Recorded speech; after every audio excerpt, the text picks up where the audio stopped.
All right, welcome back, everybody. So we have with us Elizabeth Milner, Law and Crimes in-court reporter, who is in court today for all of the dramatic testimony of Jane, alleged victim number 2 in this case. And Elizabeth, it's good to see you. I was saying, I think the theme of her testimony is trying to show reluctance, right? Expressing reluctance, that she did not want to engage in these sexual activities with Sean Combs, more specifically with other men in front of Sean Combs through a series of text messages, and there's voice notes. There's a lot to condense here. And also, as we were talking about, a lot of complicating factors. What were some of the highlights? What do you think are some of the points of her showing or allegedly showing she did not want to participate in these sexual activities, these hotel nights, these debauchery nights? What stood out to you? Day 28 of the federal trial against music mogul Sean Diddy.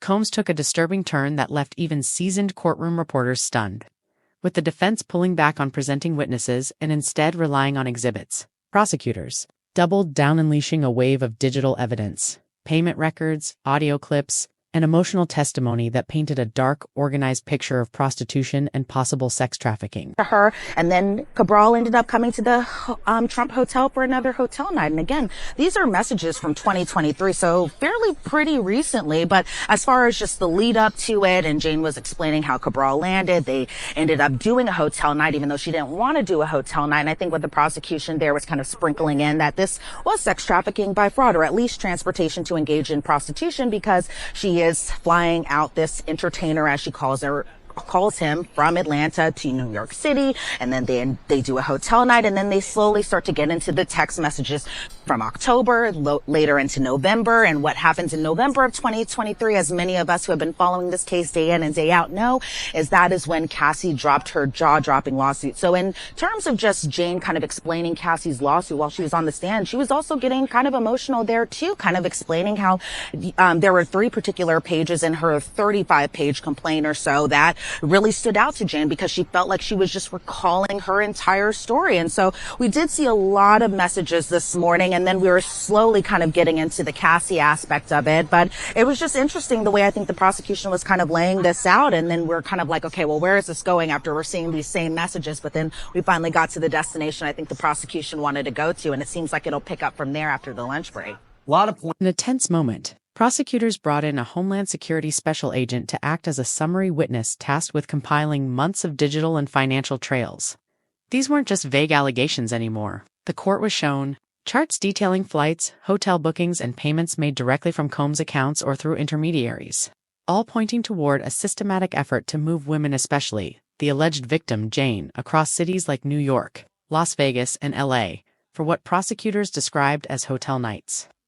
These were not innocent vacations. These were explicit, orchestrated sexual encounters. Points I want to mention to this. So the big thing we're taking away, it seemed to me this was a bombshell. There is at least one message where she basically expressed to Sean Combs that she was consenting. That she goes, I know I was consenting like I say on tape. Can you talk to us about that?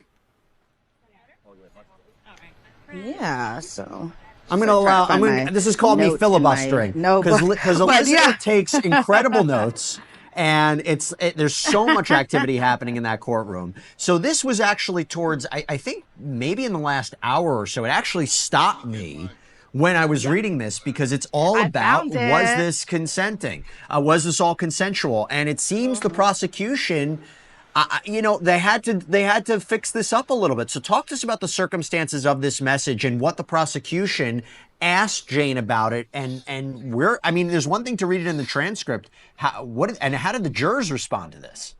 But what pushed the courtroom into uncomfortable territory was the evidence showing how involved Diddy allegedly was.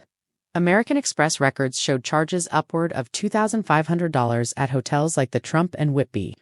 Flights were booked under the names of Jane and other entertainers through a travel agent tied to Diddy's label, Bad Boy Entertainment. More disturbingly, prosecutors highlighted a wire transfer Diddy personally sent to Jane funds she used to fly in a male escort, named Cabra, from Atlanta to New York, the destination.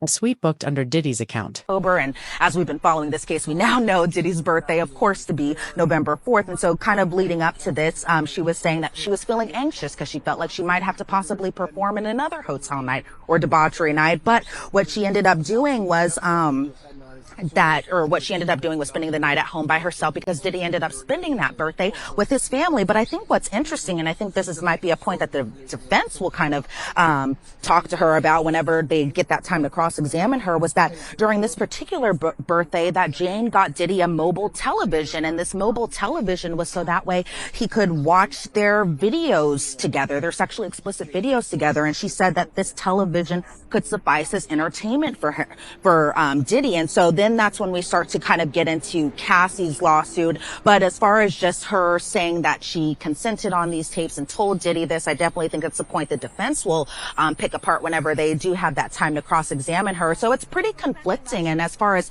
the jurors kind of watching all of this, I did see jurors, because we did have a different seating switch up, I should say. And we sat on a different side, so we get more of a view of the jury. And I feel like at times the jurors were kind of like, okay, this is another text. I'm seeing them really kind of intently like look at the exhibit screen right in front of them. And so they were just kind of, from what I could see, really just digesting all of this testimony. Of course, there were, I think sometimes I did see one juror kind of making a face, and I'm not sure if that was at the sexually explicit stuff that she was sending him or that he was sending to her. But for the most part, from what I saw, they were definitely overanalyzing these text messages, or not overanalyzing, but at least digesting them and really kind of interpreting them for their own mind. Jane's testimony pierced the courtroom's silence. She recalled arriving in New York expecting a romantic trip with Diddy, only to realize it was another setup. Instead of dinner dates and quality time, she was asked about Cabral's arrival and told to get ready for movie night, a term Diddy used for watching recordings of their explicit encounters. I just remembered taking deep breaths and feeling disappointed and defeated, Jane said. At one point, after engaging in a freak-off night with 4 escorts, she vomited between the third and fourth man.